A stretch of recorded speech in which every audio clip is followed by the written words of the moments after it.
Hello and welcome to Young Reports Live. We're starting a new live program every Saturday morning from 11 Central to 11:30 Central. All of our things we discuss here today will be posted in separate clips to YouTube and our website. And you can now watch all of our streams on the Young Reports website. Young Reports will also be doing State of the Union coverage on Tuesday night, and we hope all of you join us for that. Of course, I'm your host, Jaden Speed, and we're joined by our co-host, Cody O'Toole. Hello. So we have a number of stories to get into today. So we're going to start with the Trump administration planning to pull out of a Cold War nuclear arms control treaty. And Cody can tell you about that.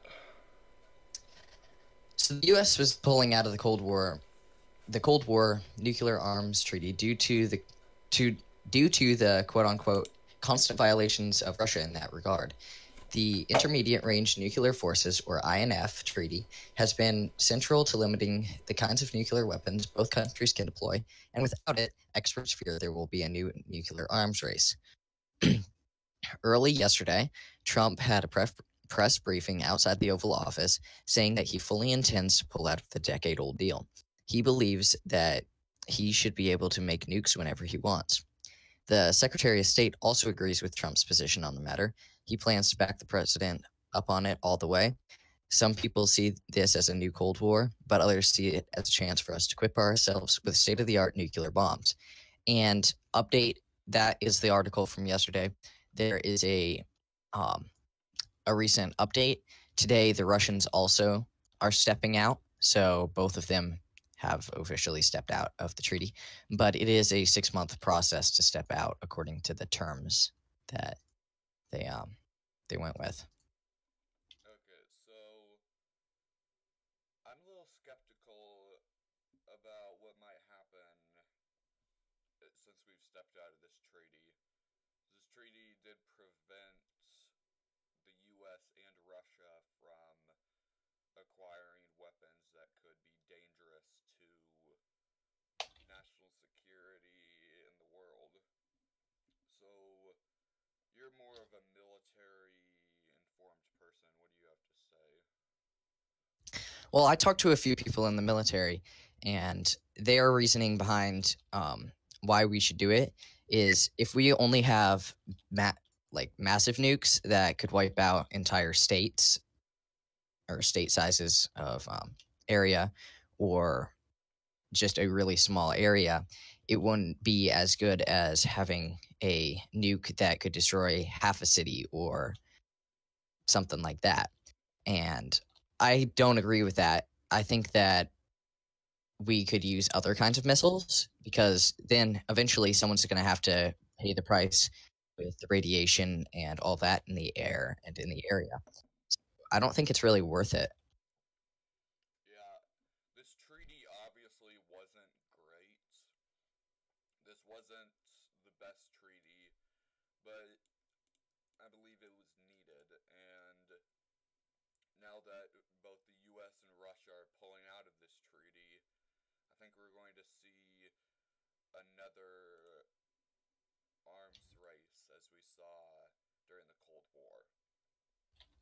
So this treaty put an end to the Cold War, and I think we're going to see the exact same arms race and Cold War style issues come up again today. History repeats itself.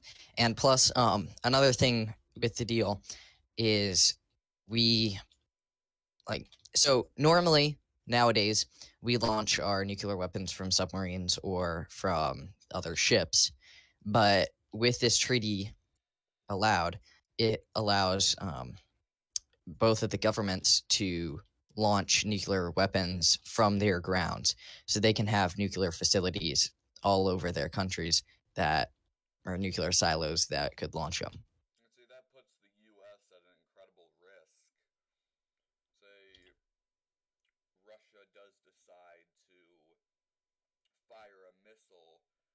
they can fire it straight from their silos inside of Russia, and then at that point, it'll be much harder for us to stop it.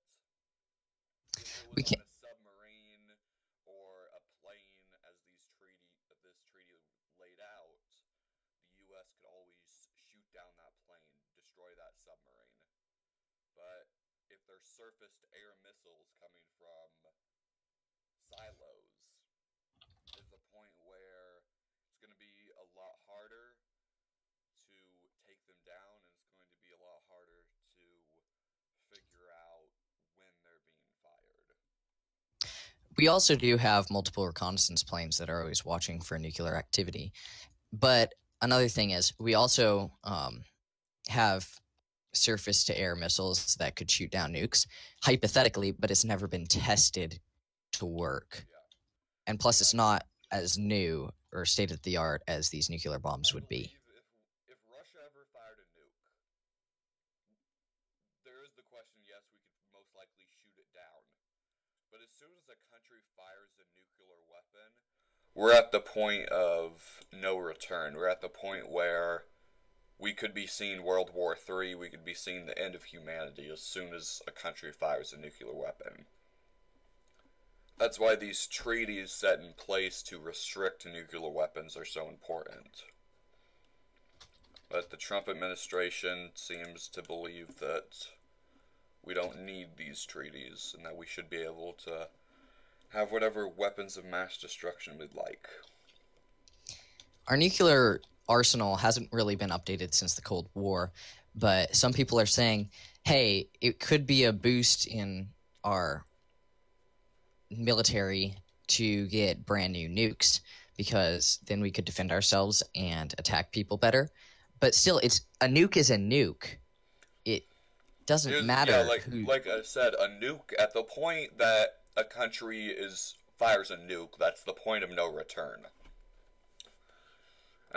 That's what I think a lot of people don't get. As soon as a nuke is fired, it's most likely the end of the world. There is no somebody fires a nuke at Los Angeles, we recover, and the world goes back to normal after a few years. That's not... Once a nuke is fired, that's the end of it. Because yeah, and now at that point, countries... then the U.S. fires all of its 30,000 nukes, and then Russia fires all of their nukes, North Korea, China, all of these countries take advantage of that chaos to the point where the world is destroyed. And personally, I would like to live the rest of my life and do things in my life, and I don't want that to be interfered with Trump and nuclear weapons. I think we spent enough time on this story. We got a lot more things to get to. The next story that we're going to be covering is abuse by ICE and whether or not ICE should be abolished. So immigration has been a hot button issue across the political spectrum. There are a number of stories throughout the Trump administration detailing abuse of immigrants and asylum seekers. Democratic politicians like Alexandria Ocasio-Cortez have introduced the call to abolish ICE. Activists and others have backed up Cortez's call with protests, marches, and demonstrations. Is it time to abolish ICE? Immigration and Customs Enforcement has been in the spotlight from multiple accounts of administration-allowed abuse of immigrants and asylum seekers. In 2018, large backlash came from Trump's family separation policy that separated parents and children at the border. More backlash has come for ICE after videos surfaced in late 2018 of ICE agents dragging and abusing migrant children. And finally, in the last week, the information has surfaced that ICE was force-feeding migrants that were on a hunger strike. So there's a lot of misconduct coming from ICE, but the question is, should ICE be abolished, or does it provide essential security like the Republicans say?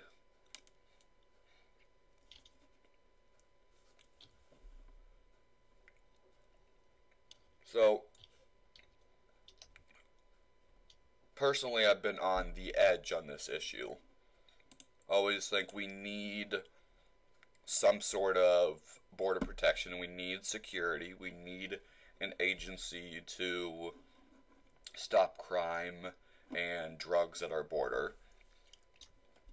But there comes a point where this agency has crossed the line. I think this agency has crossed many lines.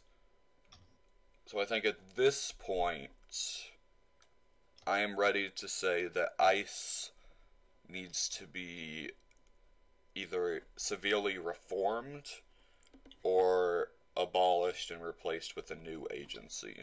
Cody, what do you think? Yeah, I think it needs to be reformed for sure, but they also need to learn that they can't just abuse people. And it seems, sorry to jump in, but it seems the abuse doesn't seem to be an issue for the Trump administration. President Trump's family separation policy he touted as was a great thing, to put children in cages and take them from their parents' arms. Sorry, you can continue. Yeah, like he said, it's like, imagine if that happened to you. What would you do? We're American citizens, so it can't technically happen by the government, but it could. If that were to happen to you, what would you do? Like, would you want that to happen to you? Would you want someone to help? Would you want them to stop? Of course you would, because it's your child and it's your family that they're ripping apart. I think, sorry to jump in again, had a lot to say. What I think a lot of Americans don't realize is these families don't walk across the desert so they can get welfare. That's not the whole reason that they come. They walk across the desert. They put themselves in this risk because they're in danger. The majority of these immigrants that come are asylum seekers because they're faced by violence, gangs, death threats, and horrible things in their home countries. And so they leave their home to come to America. And when they get here, they should not be faced with abuse.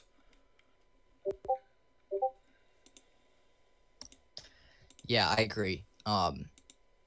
And there was a big fentanyl bust by ICE the other day, and that's why I think we should have ICE. But the fact remains, it wasn't in the desert. It wasn't a random people going across. It was through a legal port of entry.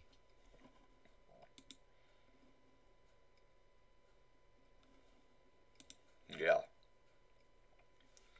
So that is really something that needs to be considered. Is ICE as important as we say it is? Does it need reforms? I think the general consensus in America is that ICE severely needs to be reformed from all the abuse and misconduct that their agency's employees have done, and what President Trump has allowed in his policy. Next, I want to go to a run over of the 2020 candidates. I believe the last video from Young Reports over 2020 candidates was our video about Richard Ojeda. And if you don't know, since then, Richard Ojeda has stepped out of the race because he says that elections are bought and he just doesn't have the money to run a competitive campaign. But there are a lot more candidates that have announced, and we're going to go over each of them.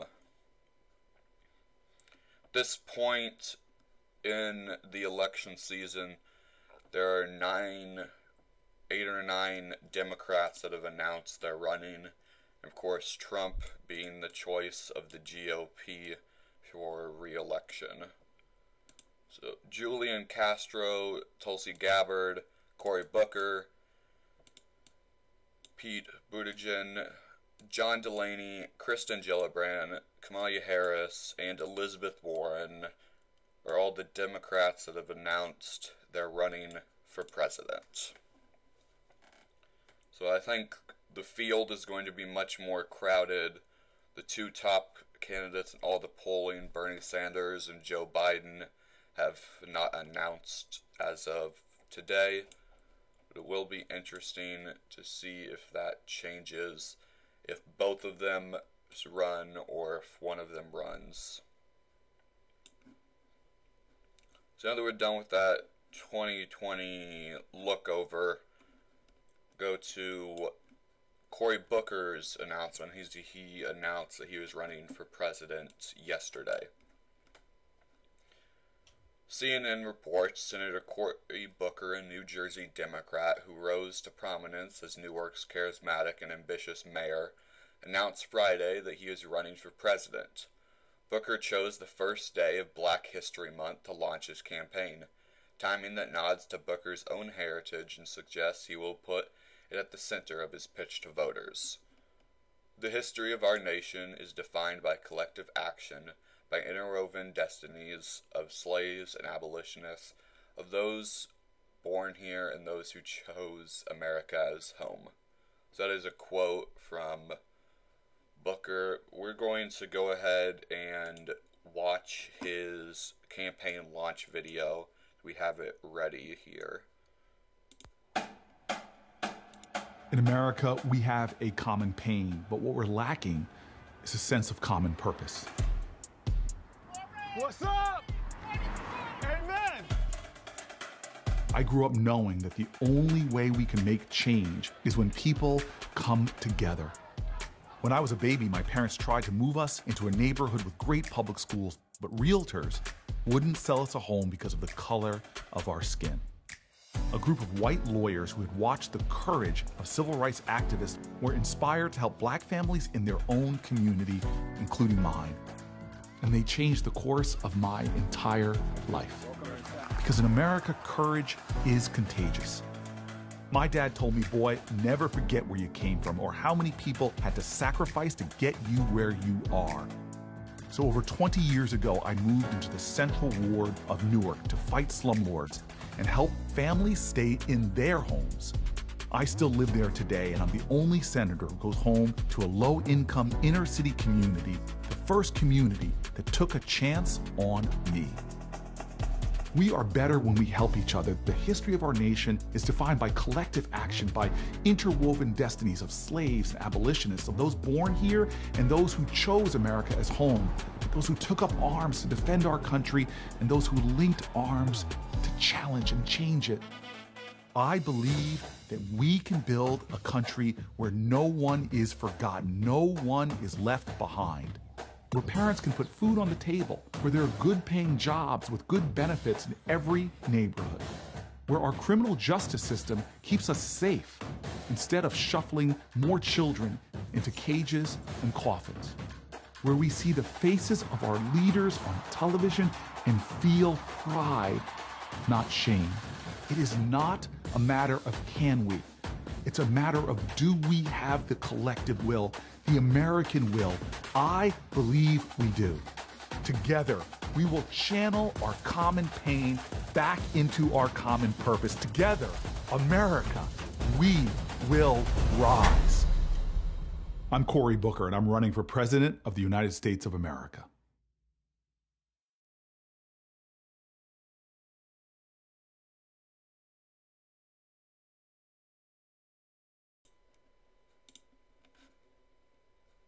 So, that was Cory Booker's campaign ad. Very interesting video, inspiring, but not a lot of policy in there.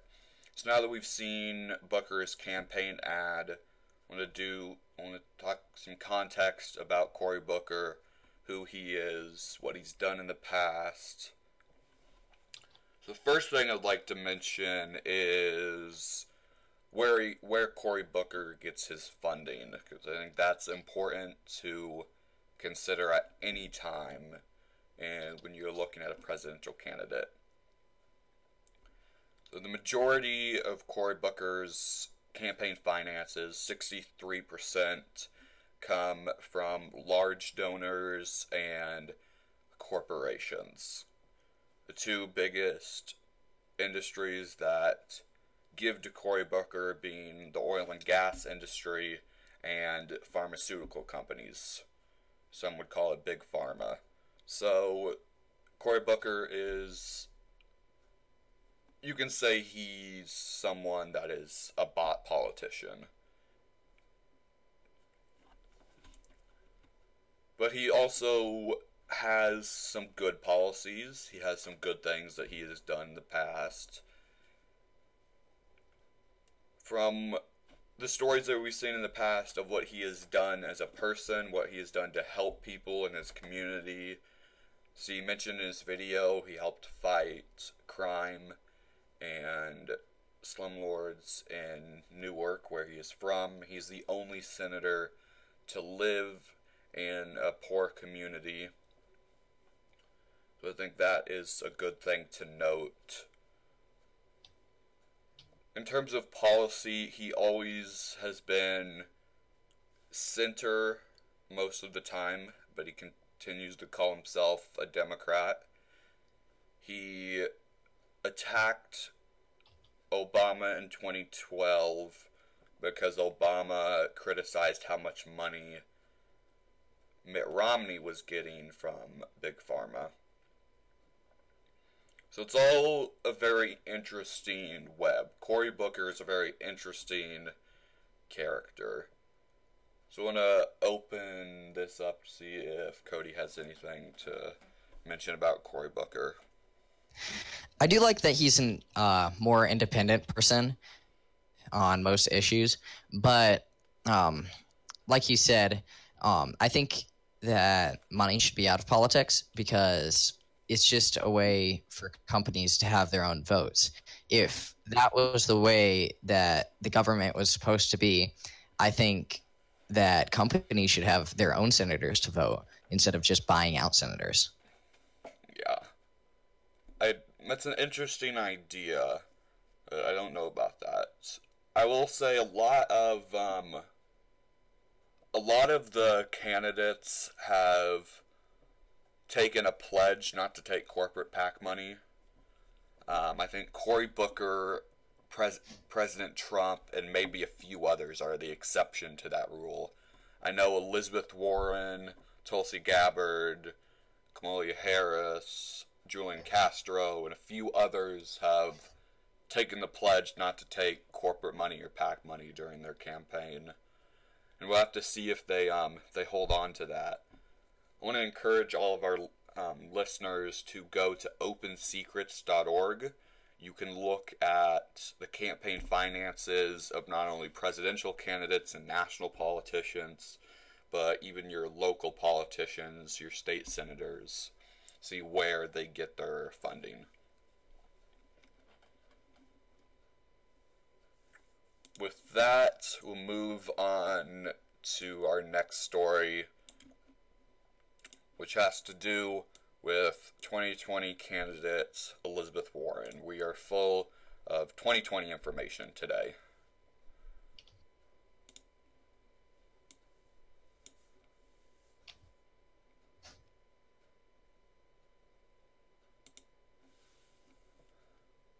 So, Elizabeth Warren did a DNA test back in October to fight Trump on the whole issue of her being Native American, and it backfired on her.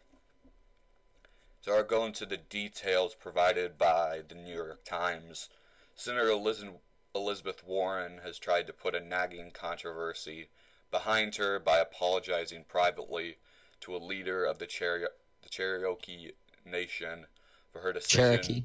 Cherokee Nation for her decision to take a DNA test to prove her Native American ancestry last year. a move that had angered some tribal leaders and ignited significant political backlash. But mixed reactions among prominent Native American critics Friday suggested that Miss Warren might still have to go further. Some Native American leaders gave her credit for the apology, and political figures, for the most part, played down the issues, but others remained unsatisfied. So I wanted to open up this topic for debate, as it is an interesting thing that she did. So I'm going to turn it over to Cody first, because I want to see what he has to say about this. Well, I do think it was smart of her to take a DNA test to ward off Trump, but the thing is, you still can't say that, and you still shouldn't make a tribal nation angry. Yeah. Because so really, she's been claiming that she's Native American for a while now. And what the DNA test showed is, yes, she has a Native American ancestor, but she's not a citizen of any Native American tribe. She's not a Cherokee. I can never say that right. Cherokee. I apologize to their community. She's not a citizen of their nation. She's not a citizen of any Native American nation. So the question is, does she have the right to claim that she's Native American because she has a Native American ancestor? I think that opens up to a bigger thing for everyone. I have a Swedish ancestor, but if I were to go on an application and claim that I was an immigrant because I have a Swedish ancestor, I don't think that is the right decision to make. So Elizabeth Warren, great person, great policy. I think she made a bad decision after a fight with Trump.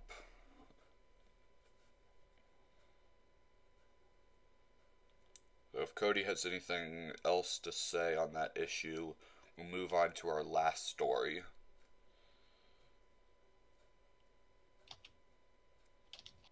I don't have anything else to say, so. Okay. Our last story is pretty interesting. Pressure is mounting on Virginia governor after a photo surfaced on his yearbook page with one man in blackface and one man in a KKK robe. Northam apologized earlier Friday for appearing in a racist yearbook photo showing one person dressed in blackface and the other in a Ku Klux Klan signature white hood and robes. Became a politician with few allies after a series of calls from prominent Virginia Democrats loosened the governor's hold on his job. Statements from the Virginia Legislative Black Caucus, the Virginia House and Senate Democrats, and former Virginia Governor Terry McAuliffe, who was governor when Northam was the lieutenant governor, ratcheted up the tensions on Friday night. In the span of 30 minutes, the three groups and Northam's predecessor all announced after a series of conference calls and meetings with the governor that they believe the governor must step aside. An update from just earlier this morning is Governor Northam is refusing to resign over the racist photo and now says he does not think the picture was him.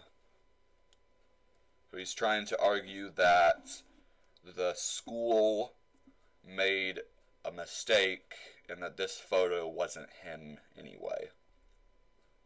The school... I don't know how things were done when he was in school, but I don't think a school would actually allow that, but I guess they did allow kids in a KKK outfits on their yearbook, but I think it's all a very complex situation. At first, I was on the side of, so we're young here. Both of us are high school students. And you do a lot of stupid things when you're in high school, and in his apology, he apologized for what he did. He noted that that's not who he is now, that he's done everything that he can with his policies to make up for any hurt that that photo might have caused. But there comes a point where also this is unacceptable, and as a young person right now, I think that most youth have the knowledge to know that that's not right. As a young person, I think when the media always makes the excuse that they were just a teenager or something like that. Yeah, teenagers do stupid things, but there comes a point where you're smart enough to know what's right and wrong. I know I've talked a lot on this. I want to open it for discussion with Cody. Yeah, I agree. Kids are definitely subconscious of what they're doing, but it being a high school student, there is teenage stupidity that goes in with that. And the actual research behind it is that during that time, the brain is growing, so the brain splits apart, and that part of the brain is the part that controls common sense, and his apparently just wasn't fully grown yet. And yeah. So right now, I'm 50-50 on whether or not I think he should resign. What do you think? well, I think everyone can go back from what they did when they were younger, but still, he did something wrong. At least he apologized. But that still doesn't make it right. Yeah. So with that, I think we're going to end this. We've gone over time. I just wanted to get through that story. We'll be back next Saturday at the same time with some more news. Make sure to check out our State of the Union coverage on Tuesday night. As we said at the beginning, today's stream will be uploaded into smaller clips on each topic. So goodbye, good luck, and Godspeed.